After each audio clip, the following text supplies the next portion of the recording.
think we need to change the times that we do our podcast recordings. Okay. Because we are consistently doing them around the 10 o'clock hour, and your stomach and my stomach are growling like crazy. I think I heard that, and I think that. Was it yours or mine? I think it was yours. I don't want to say it was mine. I don't. So what's funny is both of us. And say that you're still doing the intermittent fasting, aren't you? Yes. Yes, I am. And so hungry what are your right hours? now. When can you eat? I eat lunch. Well, what time? Around 11:30. So you'll eat from 11:30, and then what's the latest you can eat? I switch off around 2, and I'm done for the evening. Wait a minute, 2:00 p.m. is all? Yeah. So you only eat from 11:30 a.m. to 2 p.m. Yeah, and a lot of times I just eat lunch. Just eat lunch, and that's it. Yeah. Wow. But I am, people told me. I can't do that. Mine is. People would tell me it's going to get better. You're not going to be hungry. But I am, that was a lie. You sound hungry. I am. I'm hungry and mad all the time. I'm hangry. So is it working? Yeah. What do you mean, is it? Can't you look at me and tell you? I'm sorry. Well, it's working. Yeah, thank you. Thank you. Let me say that different. That's better. Yeah. You've lost weight. How much weight have you lost? 34 pounds. That's awesome. Yep, that's awesome. Pounds.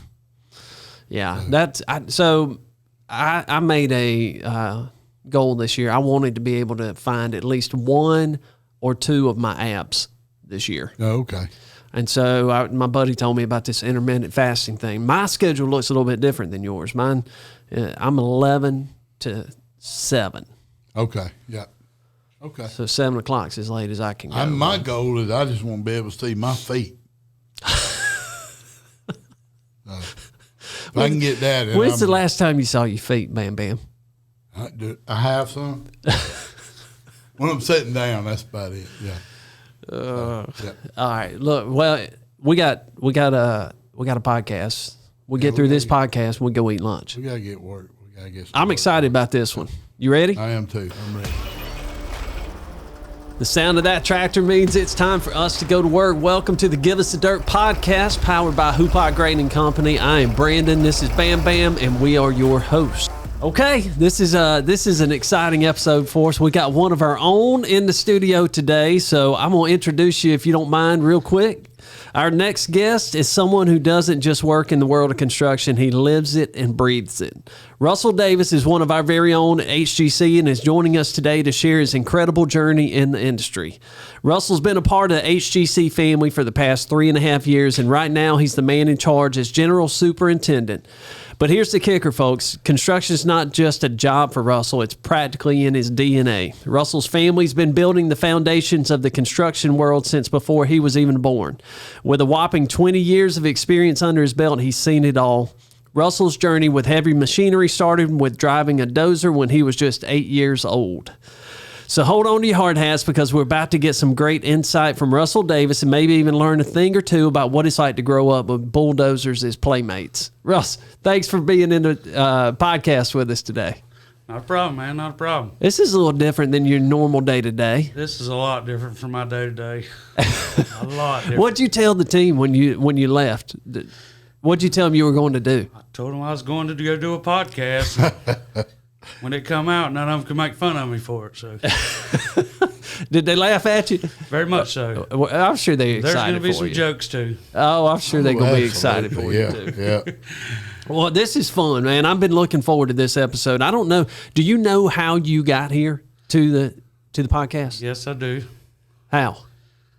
We had a poll on Workplace that would for the best operator at Hoopaugh, and I got the most votes for it. That's exactly right. Yeah, we put you up there. We wanted to. This whole series has been about talking to the men and women that are out in the field that are making it happen, and that was going to be a difficult thing for us to do, is to pick somebody to come in and represent the best of the best. And so we put it out there, and that's how you ended up here. Well, how does that make you feel? It makes me feel good that my fellow employees think I'm the best operator at Hoopaugh. I'm not, but I'm glad they voted for me. I'll do a podcast. 8 years old. That might be the earliest of any guest we've had in here. Tim Davis might be the only one. I think Tim Davis fired his best friend in the Sandbox one time. Yeah, I remember that one. So he might have been a little bit before you. He beat me. He did. He's been running equipment longer than I have. Well, Russ, tell us a little bit about your story. Tell us about growing up in construction and your love for it at an early age. So everyone, or just about every one of my uncles and my cousins has been in the dirt industry somehow or another. Landscape, construction, grading, everybody's been in it. The first time I run a bulldozer, my dad was a farm manager at a farm, and they were clearing land, and the wind changed that night. They were burning brush piles, and we had to go over there and move the bulldozers out of the way because the fire was blowing right to them. And it's dark, and none of this equipment had lights on it back then. He told me, he said, it was a John Deere 850. He said, I'm going to idle it up, and I'm going to put it in gear for you, and you just walk it. And we had to walk it up beside the brush pile, and that was the only light we had. And I had to jump off the seat to hit the steering brake to make it steer. And that was the first time I run a bulldozer, and it's been in my blood ever since. I've always been in the dirt somewhere. When I was 15, I helped my uncle build a pond, and I really didn't do anything. I was just pushing a pan, but I was still out there. I was running a bulldozer before I could drive a car. He'd come pick me up in the mornings and take me to the job and take me home in the afternoon. And then I got through with my high school career, and I tried college for a semester. And I come home, and I probably told my daddy I was going to go back to school, and I didn't. I went out to the field and started running a bulldozer, and that's where I've been ever since. So he might have been a little disappointed at me right then, but did he got over he ever find out you weren't going to school? Yeah. He did, because I was living with him. Yeah. He figured it out. Can't pull the wool over their eyes long, can you? No, not very long. So you just loved it. You knew first time he put you in there and said move the tractor. You loved it from that point on. Yeah, and I would go to work with him on the weekends and stuff because he'd run equipment too. And I'm a pretty big fella, so it ain't like I could ride on it with him or nothing. I just sit there and watched him and watched what he did and how he was doing stuff. And I tell guys all the time that's how I learned everything, just by watching. So I guess it's born into you. You got to take what you can get. Yeah. That's pretty cool. And that might be one of the most interesting stories we've ever heard about somebody getting into the industry. You were literally thrown into the fire. Yeah, absolutely. Yeah. So where'd you go from there? So when I got out of school, I went to work at McGee Brothers with my dad, and I had an uncle there, and I believe one of my cousins was there.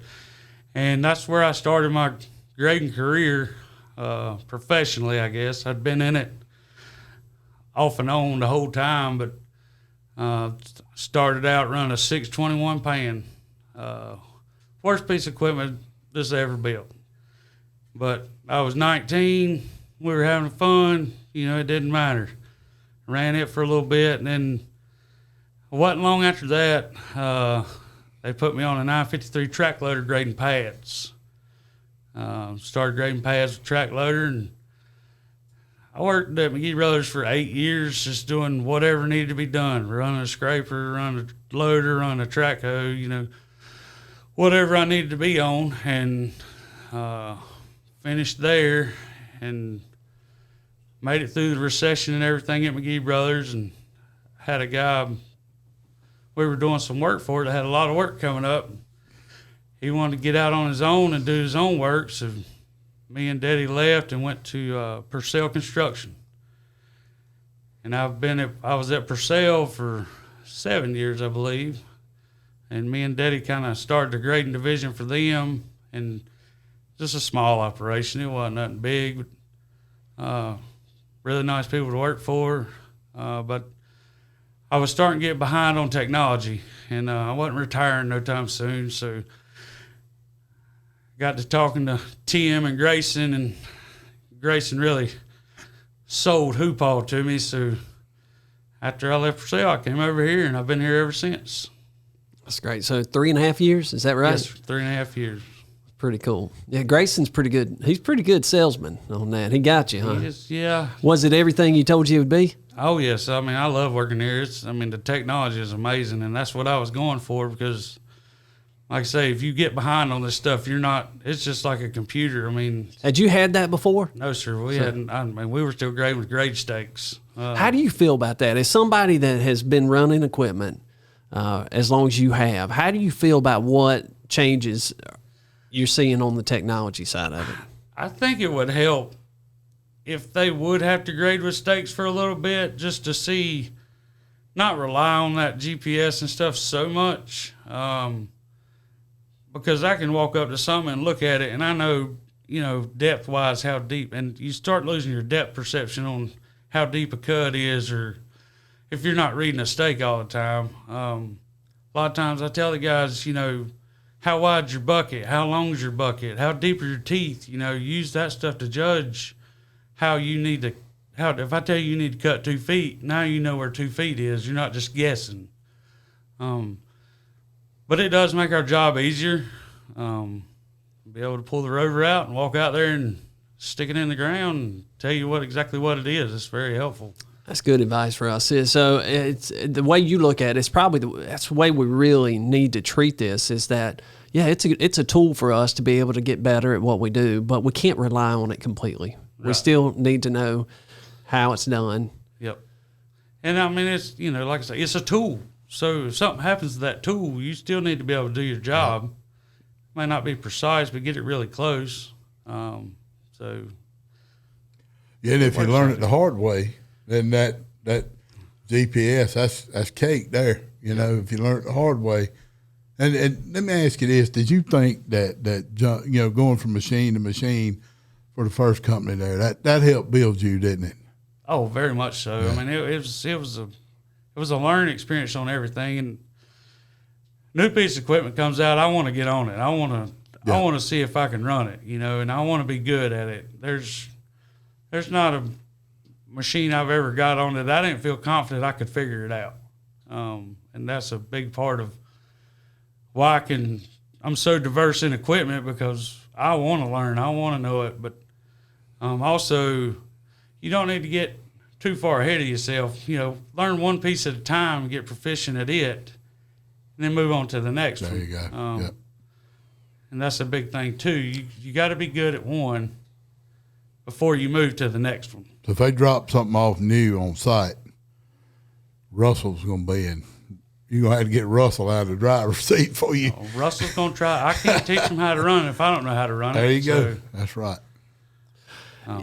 Russ, it's cool listening to you talk about this, because as I hear you talk about it, it's one thing to be a great operator, but it's another thing to be able to teach people how to do this. And you've had to move into that role. A general superintendent role, for those of you that don't know, here at Hoopaugh, it's a pretty significant leadership position here.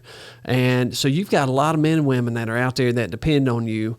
How has that been, as going from somebody that just knows how to get the work done and how to operate the equipment to now being in a position where you gotta slow down and teach somebody how to do it? Well, I've been at one job since I've been a general super, and I've had some good operators, and I have another superintendent down there with me. He's helped me out a lot and stuff too. And like I tell everybody, I can't do this by myself. I cannot run every piece of equipment. So the better you are, the better it makes me, and better makes us as a whole. You're not always going to be working for me, so the better I can train you, the next job you go to, the better you'll be. And I've always liked training people. I've always liked, helping them move along, basically because it really makes my job easier if they know what they're doing exactly. So it helps out a lot doing that. It's different, though. It is different. It is. General super it's a lot more paperwork and a lot more management. I was going to ask you, what are the parts of that role that frustrate you? there's not really any frustrating roles about it. I've sort of always been what we classify as a general super. I've kind of always been like that, where I want to know what's going on the job all the time. I want to know what's coming up. I'm always looking ahead. So it's not really there's nothing really frustrating about it. It's just a different title to me. And like I say, it's just. You were doing it already. I was already doing it, yeah. I mean, there's a little bit more paperwork and stuff that gets us involved with it, but that's really the only difference to me. Yeah. So. Well, evidently you're doing it well, because the team here had a lot of respect for you. It was overwhelming when we put the poll out that we were going to be talking to you here in the podcast. Let me ask you, what's your favorite piece of equipment to operate? I know this one. You know the answer? I think I do. If I have to run it for short term, I mean, just a little bit, I like the 637s. I mean, they're fun. Yeah, what you thought? They're exciting. Yeah. But that's a young man's piece of equipment. It will beat you. It beats you up. Yep. There's not a whole lot you can change about it. We had the cat rep out last week, and he told us like the cushion gooseneck and everything on that scraper is the same as it's been since 1960 sometime. So yep. It's still gonna rock your world if you ain't careful with it. But I enjoy running a scraper for short periods of time. And can you explain for those who may be listening or watching that don't know what that 637? Can you explain that to them? Are you talking about me, Bam Bam? No. I'm sitting right here, man. Absolutely not. All right, good. So a 637 is a what we call a double barrel scraper. It's a dual engine scraper is the definition of it. Has one engine in the front to pull the front, and then it has a bowl that picks the dirt up. And then at the back of that bowl is another engine that runs the rear wheels and stuff. When you're in the cab, you do have 2 accelerator pedals. You have to learn how to roll your foot to run both pedals at the same time. But it's a very long piece of machinery, and it's very heavy, and it bounces a lot. Like I say, it will beat your brains out if you're not careful. But yeah, she will go too, won't she? It will. Yes, they are made to run wide open all the time, and that's the way they move dirt. Yep. So if you slow down, you don't pick up the dirt. You don't. It does. All that's got to come into play, right, Russell, for it to work efficiently as it can. All that's for a scraper to be as efficient as possible, it has to be run as fast as you can possibly run it. It's probably not the safest thing to say, but I mean that's just the way they're designed to run. And that doesn't work with every job site that we have either. You can't. No. There's a speed limit out there, but you got to move dirt. So yeah. And we've had to slow them down out there a little bit. This is because the trucks can't run what the scrapers can, but it's working out. We're being efficient with them, so it just takes a little time. You've been on all kind of different sites. What kind of sites are your favorite? I've had a really good time at this quarry. The people we're working for are very easy to work with. And you say their name? Luckstone. Luckstone's been very easy to work with. Yep. But it's a big site, and it takes a lot of management to keep it all running. We had to move 350,000 yards, almost a mile one way. So that was very interesting. I've never built a rock quarry, so that's why I think this one's intrigued me the most. You ain't going to be able to say that in a few months, are you? I don't know. We'll see what happens. Yeah. Well, you've done a great job. It sounds like that one's been a good project, and I think they've been really happy with it. So, well, like I say, but you've enjoyed being down there? Yes. Yeah, I enjoy it. It's what do you enjoy about the quarry? Well, it's the South office. That's what we call it. That's what we started calling it, Hoopaugh South office. Yeah, I mean you're about an hour. Away. Yeah, hour away. But yeah, like I said, just different challenges. We had a lot of undulation on the job when we started. And our first big thing was got to get rock exposed. And we got exposed, got the plant pad ready, seeing the plant coming together. We're actually crushing rock now. Had 3 creek crossings, undisturbed creek crossings had to go in, so that was a challenge. I just like a different challenge, not the same thing over and over again, but just having different challenges on one job has been really nice or intriguing, I guess. The mile-long haul, that's probably the longest haul I've ever had in my career. Yeah. And it took a lot of equipment to make that haul. We had 10 trucks and 6 scrapers running at one time, so keeping that all fluid was a challenge. But that sounds like something, that's part of the appeal for you is that, all right, show me this job site. Show me what I've got in front of me. Let me figure out how to do this most efficiently and productive. Yeah. And I mean, every job has their challenges. Yeah. And that's the way I look at it. All right, what challenges are we going to have? Is this going to be easy? No job's easy, so what's our biggest challenge? What's our biggest hurdle? At Luckstone, it was time deadlines, and working under MSHA guidelines. That's been a challenge. Yeah, we had to run under MSHA guidelines, and that mile-long haul was another challenge. We knew we were going to have, but we could not do the mile-long haul until we had all our creek crossings in.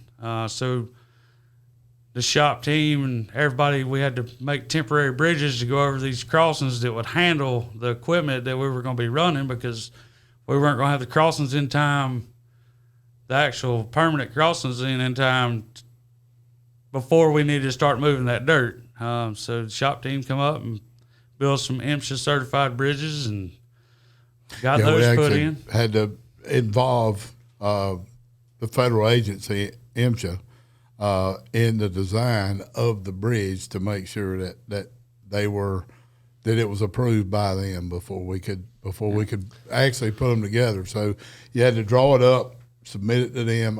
We got it submitted to them. They approved it, and then the shop built it and hauled it out there and put it together. And it took everybody to do that. Safety, Russell, engineering, everybody jumped in there, project management. Yeah, that was definitely a team effort. Team effort. Yes. Yep. It's pretty cool, though, to know that your job every day is going to look different. Every day. You enjoy that part of the gig? I do. Now, there was a spell down there where things wasn't changing real fast, but just because of the amount of material we had to move. But in the past 2 or 3 months, you can see things changing on the daily down there, and it's wild. Of all the projects you've been on, what's the craziest story that you've ever? You got any crazy stories from the field, Russ? You ever not crazy? I mean, we were going to do. The most interesting thing was we had a job in Harrisburg, and this guy pulls up on the job, and I pull over there. How you doing? Told me his name and everything. He said, this property used to be owned by, what do you call it? That's the rail I think it was the rail masters, or they were over the depot. A depot master maybe is what they were for the town of Harrisburg. And then, okay. He said, I think the old mail hook for the station is out here in the woods somewhere. So you mind if I look around? I said, well, no, I don't really want you looking around while we're working, but I can walk over there with you right quick if you want to see.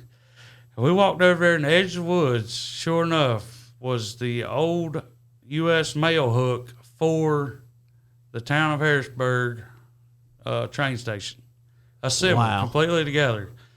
And he talked to some people, and we loaded it on the trailer for him. He was going to put it somewhere in some museum or something, I thought, or somewhere there.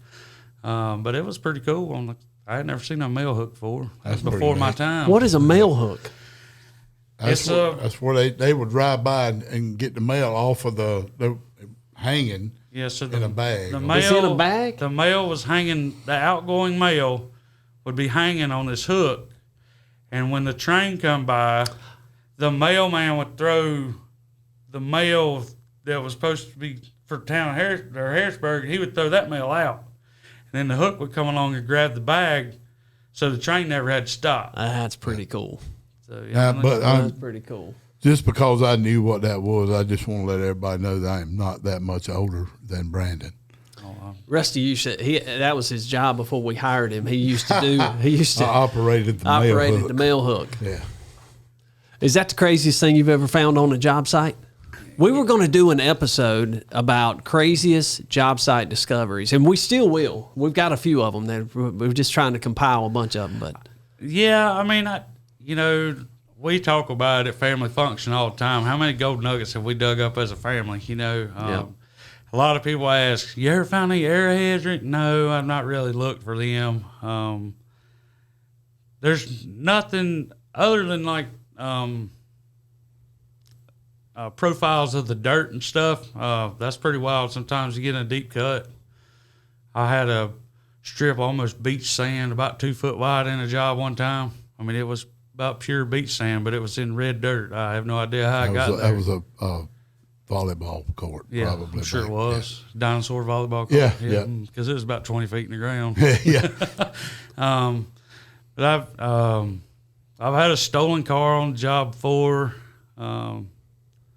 Nothing really sticks out to me that was just crazy, I'm sure there's stuff I forgot about that has happened, but yeah, you've been doing this so long, you forgot a lot of these stories. I mean, we found a bunch of old wells before, hand dug wells.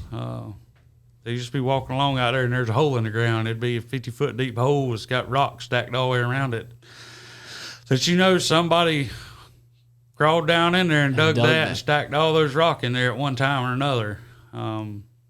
But yeah, like I say, I probably forgot a bunch of good stuff. But Russ, let me ask you this. So, I mean, you were voted in by the people, right? You were representing the men and women out there in the field right now. Well, first, do they listen to this podcast? Yeah. They listen to it? Yeah. What do they say about this thing? They say this is crazy that we kind Brandon, I think you've done a good job. Now, I don't know about your co-host here. He's still out to sea. I mean, he was not voted in by the people, okay? He just showed up one day, and I wasn't going to tell him to leave. You scared of him? Yeah, a little bit. Okay. A little bit. That's what happens when you don't lock the door. Yeah. Anybody can come in. Well, and we've had a lot of guests on here. We've had some amazing guests on here, business owners, business leaders, people that have built businesses from ground up. But we had a lot of requests. People wanted to hear from the men and women that were out in the field, and I think that's important because that's where it gets done. Yep. Right. That's. Is there, in your opinion, what? And I'm not just talking about Hoopaugh. I talk about the industry in general. Is there a disconnect from the office to the field? Do you feel that? What are the men and women out there in the field feeling? What are they What are they worried about? What are they? Just talk to us. Be the voice. I think most of the time it's just you need. Well, like I've had to explain some things to before. Well, this is why we have to do this because they're looking at their job. They're not looking at the whole picture. And if you explain the whole picture to them, it's, oh, okay, yeah, that makes sense now, I don't think it's really a disconnect. It's just a big world or full picture, you're looking at the whole thing, not just your job. Your job is not the only one that matters. Everybody has a job. And everybody has to do their job to make everything work correctly. So sometimes that just needs to be explained to them, and they just nobody's ever done that or didn't understand it, or so. Russ, there is so much gold in what you just said right there. Like if we could get every leader out there to do exactly what you just said, we wouldn't have any issues. People, they don't have to know every detail. They don't have to know everything about what's going on, but they need to know the what and the why. Yep. What are we doing, and how does my role in this help us get there? Well, just for example, we have a couple new rollers that have GPS on them. Why does a roller need GPS? I mean, and I got that question. It was, hey guys, all right, this is why we need to have GPS on these rollers. Yeah, there's somebody coming testing all the time for us, but they're going to say, well, we tested here and over there on another side of it, well, we don't know. We didn't test there. Well, now we can pull out this log and be like, yeah, right here is where we tested. And, that could save us in the long term a lot of money. And just explain it to them like that, then they're like, oh, well, that does make sense now, So I think it's just an explanation thing where, they're not looking at dollars and cents down the road. They're looking at right now. Well, that don't make any sense. Right. And I think that's a quality that taking the time out to explain them, not just pushing them out of the way going, well, we got them, so deal with them, and letting them know the why. I think that's a quality of a great leader out there in the field to let them know why. They deserve to know that. Absolutely. Yes. Absolutely. Russ, you've done a lot over your career. You got something that you're most proud of? Is there one job or any? You don't have to say me. No, it's definitely not. No. Okay, I didn't think so. What do people think when Bam Bam shows up on the job site? I can't say that on the air right now. It's you got a bleep button? Yes, we do. We do, actually. We've never had to use it, but we could start. If you want to know what they say when Bam Bam pulls up, you're going to have to use the bleep button.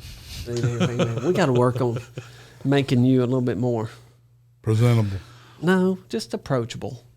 I am approachable. I know you are. He's a big teddy bear. Yeah, he is. As far as I've done a lot of subdivisions, going back and seeing those subdivisions after they're built out. I mean, I enjoy that.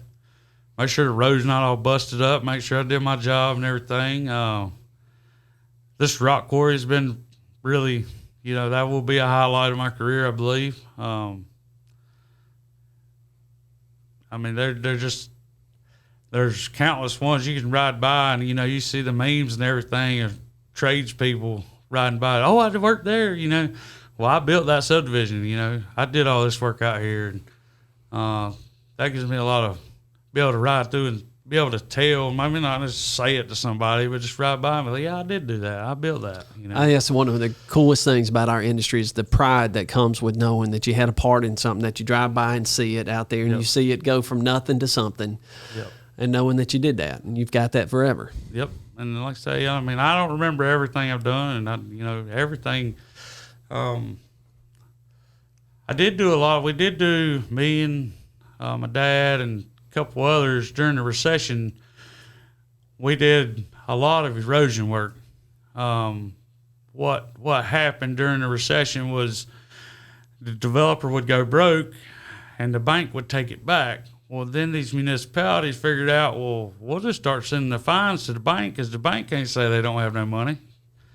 And so we got in with a guy the bank was contacting this guy, and we would go out and do all this work to get everything back into compliance, so the bank would quit receiving fines. Going around and doing that was a very humbling experience because you could see where people had cut corners and where this wasn't gonna work, and there was no way it was gonna work, but you had to go back in there and figure out how to make it work. That was very interesting work to do. You weren't even looking for no grades. You were just trying to make it not wash away.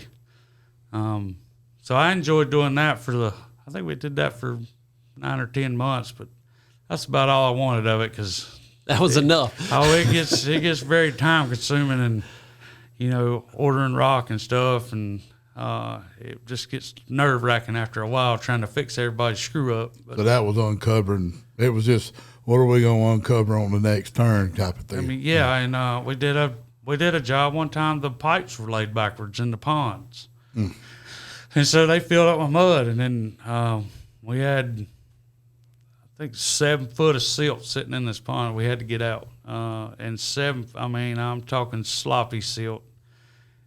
That takes time to get that all out, and then you got to get it reshaped, and you're working with the weather because you're working in a pond. And like I say, it just took some time to do, but it was very interesting work for the time we did it. But about had enough of it when we stopped doing it. So that was good. You was good on that. Huh? Yeah, I fulfilled that mission. Let's move on to something else. Russ, what are you excited about? What keeps you coming back? you just never know what you're going to run into. I mean, it's just I ain't never built no rock quarry before, and I built a rock quarry. Just the change. I don't know what I'm going to do next. You never know. I mean, you never know what you're going to run into next. Your challenges change every day. Challenges with, your job, and challenges with equipment, and challenges with operators. I mean, your challenge changes every day. Mm-hmm. And so I think that's what keeps coming back. What's going to be next? So. You've seen this company invest a lot into training and development, and now we're seeing that across the country. We're seeing a lot of companies that are really starting to do some cool things in the space of training and development. How has that helped you personally? Well, I think because when I was coming up, I could go to work with my dad, and I could go, I could watch what he did. We can't do that now. Times have changed. Insurance policies and everything. You can't do that anymore. So I think the training is sort of helping.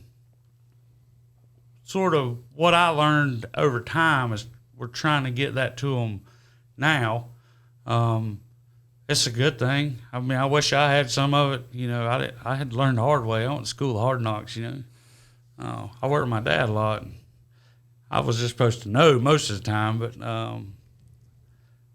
helping them learn that because they didn't learn it over time should help them out a lot. But has it helped you? What areas have you seen? Yeah. I don't know everything by any means, and I will tell you that I can always learn something new. I'm always open for new ideas.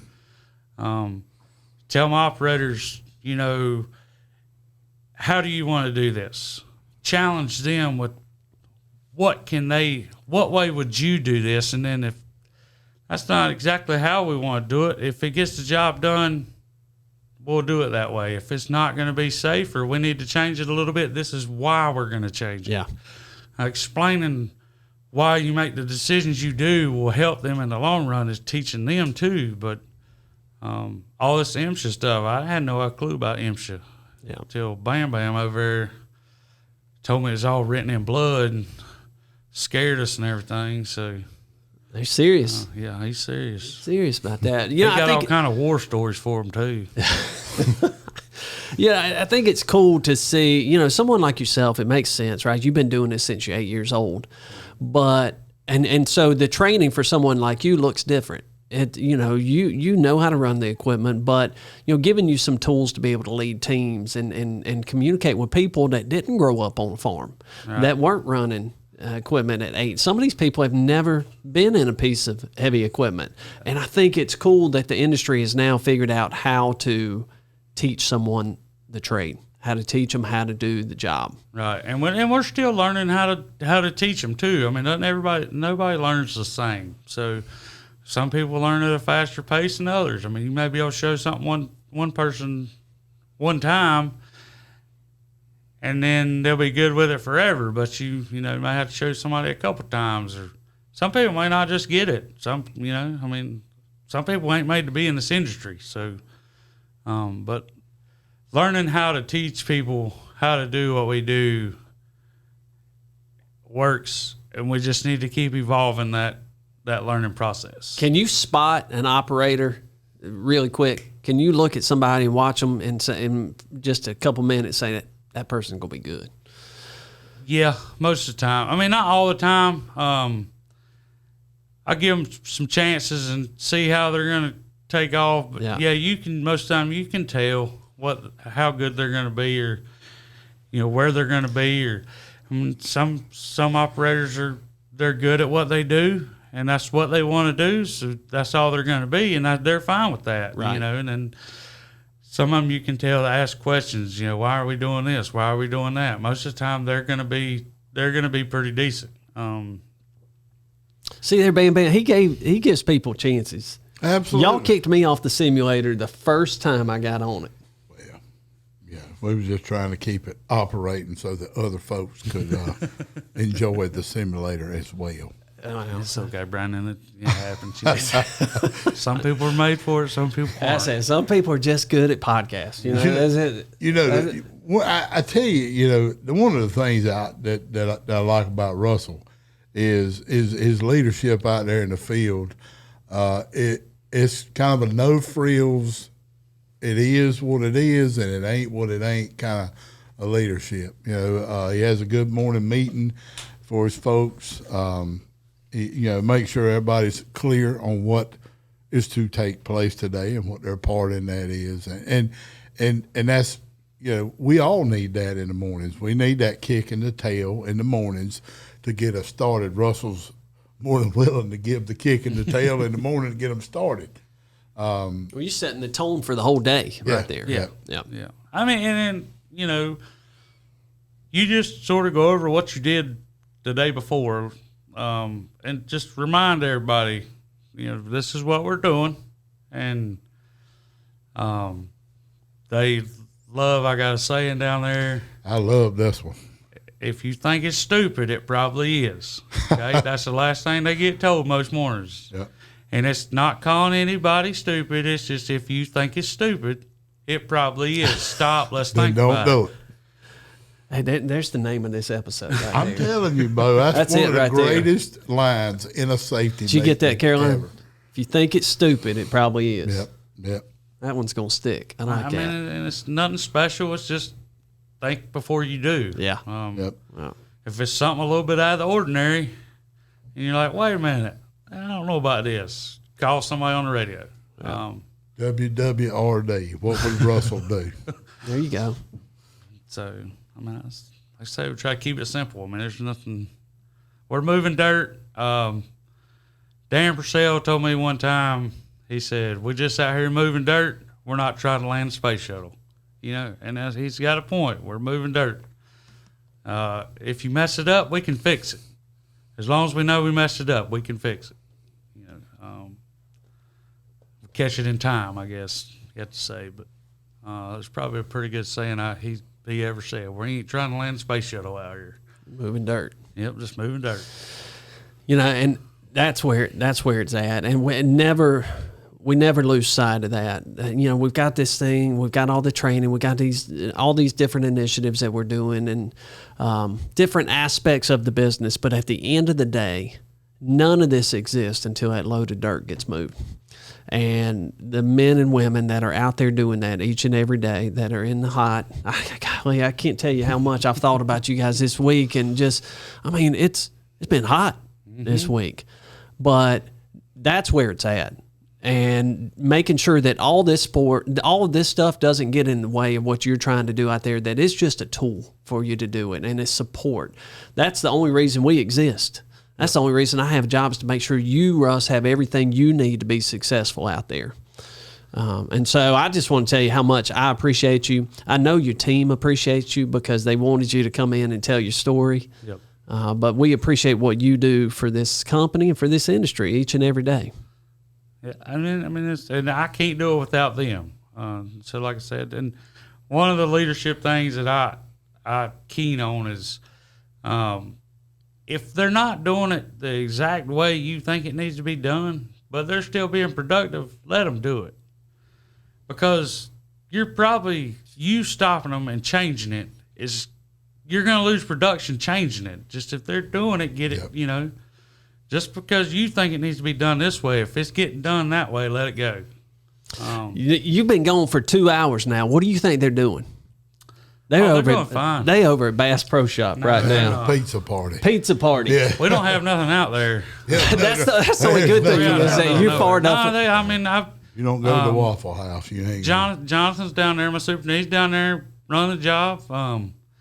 Most days it's real easy because we're doing the same thing every day. And Rusty was talking about the morning meetings. That's pretty much how our morning meeting goes. All right, we're doing the same thing we did yesterday. If something changes, pull the operator to the side and say, hey, I need you to do this today. And basically, I feel confident in them running themselves if they had to. That's another sign. I get a little slack here and there, but as a team, there's some out there that would, pick up slack and get them to get on back to work, you know. But well, that's another sign of great leadership, Russ, that you can leave and know that the job's going to be okay. yeah, It would be an issue if you didn't have time to step away from the job because it would fall apart. yeah. No, I mean, like I say, they did do a good job, and you have to let them understand that you feel confident enough for them to do the job without you there. Now you there to guide them. You know, you're not there to just hound down their throat all the time about how they're not doing it right, or, you know, this, hey, let's try it this way, or we need to move over here and do this. You know, they concentrate on their task while you're watching or planning for the next task they're going to do when they finish that task. So, well, let's pretend that they're listening to you right now on this podcast. You got anything you want to say to your team? No, I mean, they've done a good job, and we've got Get back to it. Well, we've had some challenges. I'll be there in an Hurry hour. Up. Yeah. Hurry up, let's go. Yeah. Quit radio chatter, or get off my radio. I tell them that sometimes. But no, they've done a great job. I'm really proud of them for what they've done down there. Everybody as a whole down there. It's went just about as smooth as I think it could go. Well, last question for you. How do you said something right there. How do you balance hurry up and get it done right and safe? How do you do that? You push, but don't push too hard. You have to work as a team. So you have to know where you can push and where you can't push. And we have a lot of activity going on the job right now. With Luckstone running their loaders and their haul trucks, and so there's no need for us to be running as fast as we need to run. We've got everything done to get them open on our end. So not Cadillac. We're not in Cadillac mode. We need to get the dirt moved, but we need to do it at a safe speed with as many people as we got moving around. So you just have to... It's just a balancing act. Yes, a balance act. Sweet spot. Yep. You got to find that sweet spot and roll in that. You can't push... You know, we got some operators that are faster than others, but we need to get that happy medium, you know. Yep. Like I say, it's just it's a lot of variables to have to deal with out there on the job. And, you know, the variables of the job site itself combined with the variables of the different skill levels between the team members that you have out there, the conditions and everything else. It's a balancing act. Yeah, and it just not just down there. I mean, I've done jobs before where, all right, guys, we got to slow down. You got to slow down. You're making too much dust. Water truck's not going to be here for an safe. hour or so. Well, we got to get this done. Well, if we get shut down because of dust, then we've lost all this time. Yeah. The same thing with turning over a truck. Turn the truck bed over. Well, that's 3 hours that truck's down. How many loads did you make to make up for that truck being down for 3 hours? Yeah. All right. So let's slow it down a little bit. Not to mention you could get hurt. Somebody else could get hurt. Yeah, and damage to equipment. Damage to the vehicle, or somebody get hurt, you know. So let's just slow it down, take your time, stay steady at it all day. It's basically how you balance it. That's true. And the other part, too, I mean, think about the cost associated with being down that long. You've spent way more than you would have made getting an extra load. Yeah, and that's part of the balance, too. You got to understand that just because you're going fast, realistically, you may get 5 or 6 more loads a day. Yeah. In a realistic world, and 5 or 6 load of dirt is not worth the risk. It's not worth the risk.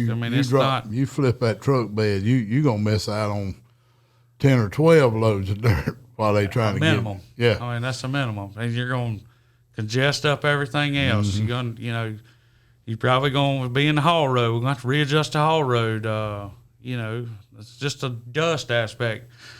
You get dusty, they're going to shut you down. The whole job will be shut down until somebody gets out there and puts water down. Yeah.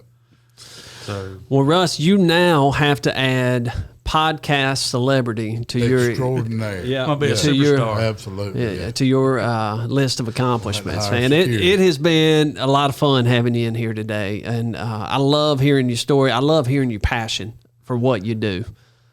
I mean, it's just fun. I still enjoy it. It gets a little stressful some days, but I mean, I still enjoy doing what I'm doing. I appreciate y'all having me in here. You got it. You got it. Well, we'll let you go. We know you're itching to get back to the job site right now. But, Russ, thank you for coming in today and being a guest on the Give Us the Dirt podcast. Yeah, All right, thank y'all. Russ. Thank you, buddy.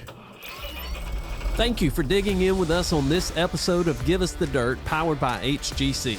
If you liked what you heard, make sure you leave us a rating and a review, and subscribe now on our Apple, Spotify, or YouTube channels so you never miss an episode. To share feedback or suggest our next guest, visit our website at giveusthedirtpodcast.com.